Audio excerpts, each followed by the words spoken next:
History remembers 1979 as the year Phnom Penh fell. Again, to some it was salvation, to others, subjugation. Vietnamese troops marched through the ruins of Cambodia's capital, their flags rising where Pol Pot's black-clad revolution had burned itself out.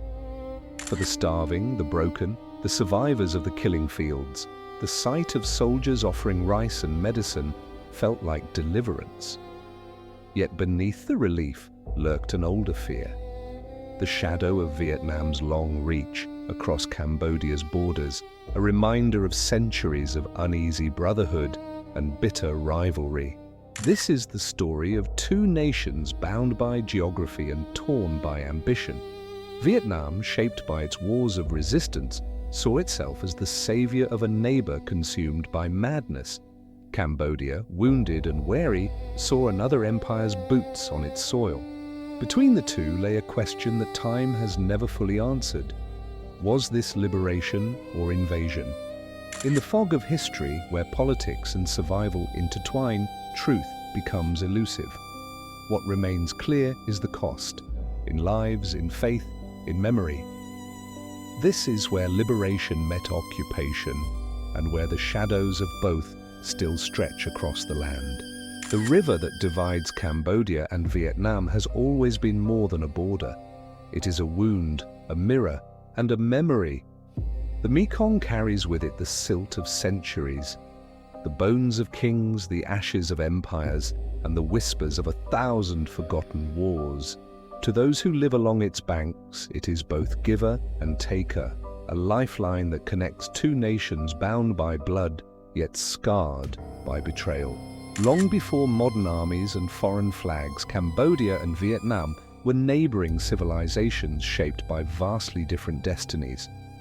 Cambodia's Angkor Empire once ruled the plains with stone temples and divine kingship, its power radiating across what is now Laos, Thailand, and southern Vietnam. But as Angkor's towers crumbled and the jungle reclaimed its sanctuaries, a new force emerged from the east, the Viet. Born from resistance against Chinese rule, they were a people hardened by conquest and survival. Their expansion southward, the Nam Tien, or March to the South, slowly consumed the ancient Khmer territories along the Mekong Delta. The delta that once belonged to the Khmer became Vietnamese rice country, dotted with pagodas that spoke a different tongue. Cambodians called it Kampuchea Krom, Lower Cambodia, and for generations it remained a symbol of loss, a quiet reminder that even the earth beneath their feet could be taken. Yet between these two peoples flowed more than resentment. Trade, marriage, and migration intertwined their fates, creating a bond neither could sever, even through war. By the 19th century, both nations had fallen into the shadow of larger powers. The French arrived with their maps and treaties, carving Indochina into colonial order. Cambodia became a protectorate, its kings reduced to ceremonial rulers. Vietnam, divided into Tonkin, Annam, and Cochinchina, became the colony's beating heart, the economic engine and administrative hub. From Saigon to Phnom Penh, French railways carried not just goods but the hierarchy of empire. To the Cambodians, the Vietnamese were the colonial intermediaries, favored by the French and resented as instruments of control. To the Vietnamese, Cambodia was a land of ancient ruins and chaos, a younger brother who had lost his way. When colonialism crumbled under the weight of World War II and revolution, the ties of subjugation transformed into new struggles for power. Vietnam, forged in the crucible of its war against France and then America, emerged bloodied but defiant. Cambodia, under the erratic rule of Prince Norodom Sihanouk, walked a fragile line between neutrality and survival. Sihanouk tried to keep Cambodia out of Vietnam's wars, but the storm around him grew too strong. Vietnamese communists used Cambodian forests as sanctuaries. American bombs fell from the sky in retaliation. The countryside burned, and the seeds of Pol Pot's revolution began to take root. The Khmer Rouge rose from that chaos, a movement born of ideology but sustained by hatred. Pol Pot and his circle saw themselves as heirs to ancient Angkor, destined to purify Cambodia of all foreign taint, including Vietnamese influence. When they seized power in 1975, the killing began not only within but also beyond Cambodia's borders. Villages along the frontier were raided, Vietnamese civilians murdered, their homes burned in the name of national cleansing. Vietnam watched with growing fury and disbelief. It had just emerged from its own long war, rebuilding from the ashes of conflict.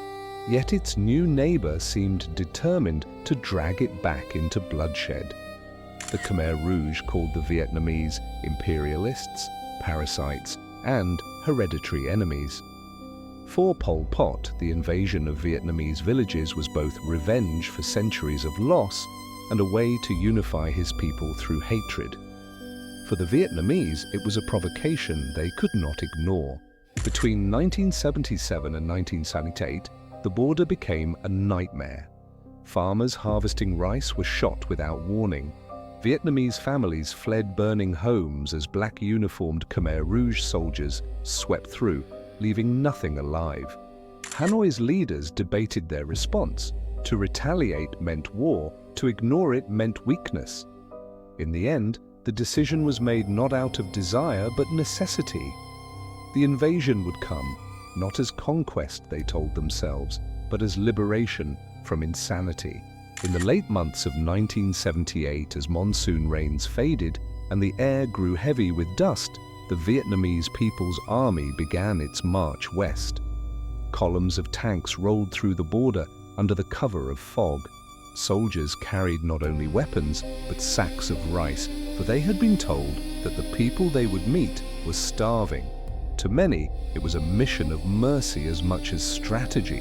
When they entered Cambodia, they found a country that barely existed. Entire provinces were empty. Villages were nothing but ashes and silence. The few survivors who stumbled out of the forest stared in disbelief at the sight of Vietnamese uniforms. They could not tell whether these soldiers were saviors or the next wave of conquerors. But when the first bowls of rice were handed out, when medicine reached the dying, a flicker of trust began to return. Phnom Penh fell within weeks. The once bustling city, evacuated 3 years earlier, was a graveyard of buildings and bones. The Vietnamese soldiers who entered it described an eerie quiet, the sound of wind whistling through empty streets. On the walls of Tuol Sleng prison, they found bloodstains and photographs of thousands who had passed through its gates, never to return. They found documents, chains, and the ghosts of a nation devoured by its own revolution. For many Cambodians, this was liberation in its truest sense. They had been freed from a regime that saw them as expendable, from starvation and terror that had erased even the concept of family. But as weeks turned to months, gratitude began to blur into unease. Vietnamese flags rose beside Cambodian ones. A new government was installed, the People's Republic of Kampuchea, led by Heng Samrin, a former Khmer Rouge officer who had fled Pol Pot's purges. Hanoi declared it a sovereign Cambodian administration. Others saw it as a puppet regime.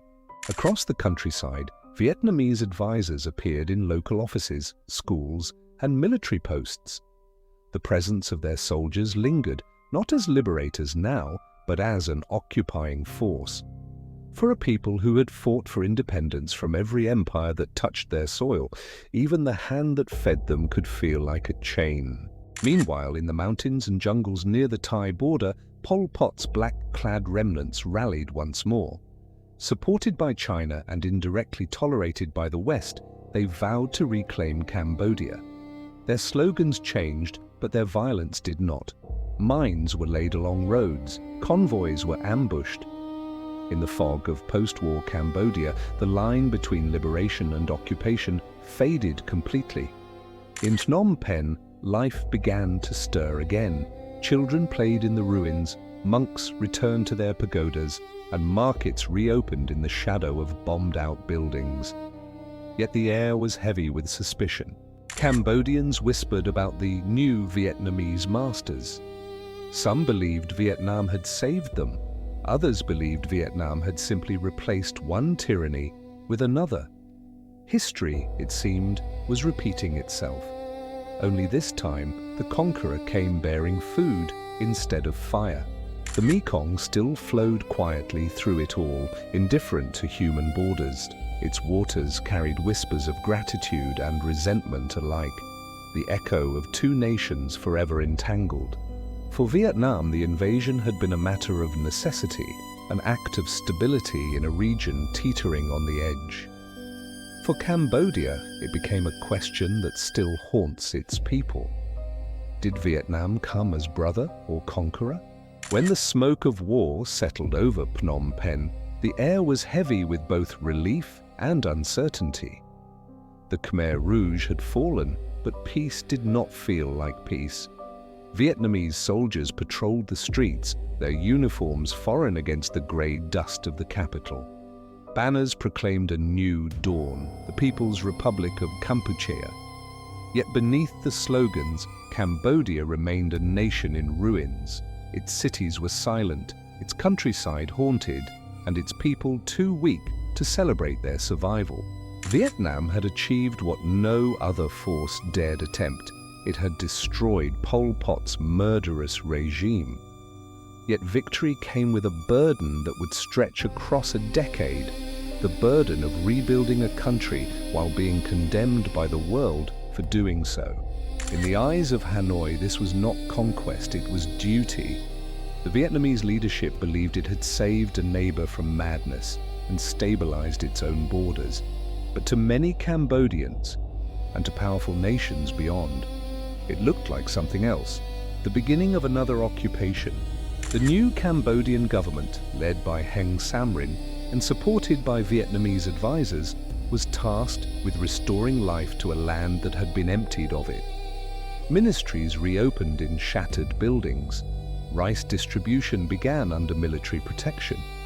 Monks were encouraged to return, though many of their temples were gone. In villages, survivors dug into the earth to recover the bones of their families, building small shrines where they once farmed. For them, liberation was not political. It was the simple act of being alive again. But shadows gathered quickly. Across the Thai border, Pol Pot's remnants, joined by other anti-Vietnamese groups, formed a fragile alliance known as the Coalition Government of Democratic Kampuchea. They declared the Vietnamese-backed regime illegitimate and vowed to fight on. Funded by China, supplied through secret channels, and tolerated by Western powers eager to contain Vietnam's Soviet allies, these guerrilla forces turned the borderlands into killing fields once more. Refugee camps swelled with the displaced, peasants fleeing the chaos, children separated from parents, old men too tired to walk. Disease spread through the camps as landmines claimed the lives of those who tried to return home. The forests echoed with gunfire, and every dry season brought new offensives. Liberation had become another endless war, fought in silence, far from the attention of a world distracted by the Cold War's greater dramas. Inside Cambodia, survival was an act of endurance. Vietnamese troops remained stationed across the country, numbering in the hundreds of thousands. They guarded supply routes, trained local militias, and defended the new government from insurgents. But their presence also bred resentment. Cambodian farmers complained of heavy-handed authority, of cultural imposition, of foreign soldiers living among them as if they owned the land. Rumors spread of ancient wrongs repeating themselves, of a new protectorate disguised as friendship. To Hanoi, such suspicions were an insult. The Vietnamese leadership pointed to the schools reopened, the hospitals rebuilt, the famine averted. But emotion obeys no logic, and history has a long memory. In Cambodian villages, old men remembered the loss of Kampuchea Krom centuries before. Lands taken by the Vietnamese brothers who now claimed to be liberators. The past, it seemed, could not be buried beneath rice and medicine. Phnom Penh itself slowly came back to life, though it was a different city than before. Markets reopened under the watch of armed guards. Electricity returned to a handful of districts. Bicycles rolled past crumbling colonial buildings. At night, people whispered in the dark about the future. Could they ever truly trust Vietnam? Could sovereignty survive friendship that felt like control? Meanwhile, the international stage played its own cruel theatre. The United Nations, swayed by Cold War politics, refused to recognize the new government. Instead, Cambodia's seat remained with Pol Pot's exiled regime, a grotesque irony that left survivors speechless. The West, unwilling to side with Vietnam and its Soviet patrons, turned a blind eye to the suffering still unfolding along the Thai border. In this political fog, the truth of Cambodia's tragedy became blurred. Liberation became propaganda, and occupation became a convenient myth. Through the 1980s, the war dragged on in fragments. Guerrillas struck supply convoys and faded back into the forest. Vietnamese patrols moved cautiously through mined jungles. Each side claimed victory, yet neither could claim peace. For the ordinary Cambodian, life meant rebuilding what little could be salvaged, planting rice in fields laced with explosives, teaching children to read in roofless schools, burying bones that surfaced each monsoon season. The Vietnamese soldiers too paid their own price. Thousands never returned home. The jungle rotted their uniforms and their spirits. Some grew sympathetic to the people they were sent to protect. Others hardened, tired of a war they did not fully understand. Letters sent home spoke of hunger, disease, and the ghosts of Angkor that seemed to haunt every path. By 1985, Vietnam had been in Cambodia for 6 long years. International isolation strangled its economy. China's hostility intensified, and even the Soviet Union urged restraint. The occupation, or assistance mission, as Hanoi called it, had become an open wound in Southeast Asia. Inside Cambodia, patience ran thin. The gratitude of liberation had faded into exhaustion. Even those who despised the Khmer Rouge began to whisper the same dangerous thought. Perhaps freedom could not be imported at all. Change came quietly. In 1986, as the world's communist giants began to shift, Vietnam looked inward. The policy of Voi Moi, renewal, promised economic reform and cautious diplomacy. To heal, Vietnam needed peace, and to have peace, it needed to leave Cambodia. In 1989, after a decade of blood and sacrifice, the last Vietnamese troops withdrew. They left behind a fragile government, a broken infrastructure, and a population uncertain of what liberation truly meant. As convoys rumbled eastward across the border, villagers watched from the roadside in silence. Some waved, others turned away. The shadow of Vietnam lingered long after the last soldier left. Cambodia's recovery would be slow, its politics fractured, its soil still seeded with mines. The Khmer Rouge fought on for years until Pol Pot's death in 1998. Even then, the debate never ended. Was Vietnam's intervention a righteous act of rescue or a calculated move for dominance? The answer depends on which side of the Mekong you stand. Today, the memory of 1979 lies like sediment beneath Cambodia's national consciousness. For some, Vietnam saved the nation from extinction. For others, it stole a decade of independence in exchange. The truth is not clean. History rarely is. Between liberation and invasion lies a grey landscape, one built from survival, necessity, and the impossible choices of nations trying to outlive their scars. At dawn, the Mekong still flows between the two lands. On its western bank, Cambodian monks chant for the dead, their voices drifting across the water. On the eastern shore, Vietnamese farmers begin their day, turning soil that was once contested. The river does not care who owns it. It remembers everything but forgives nothing. In the end, perhaps both are true.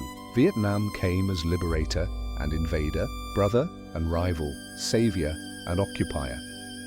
Cambodia's salvation was born in the same breath as its resentment.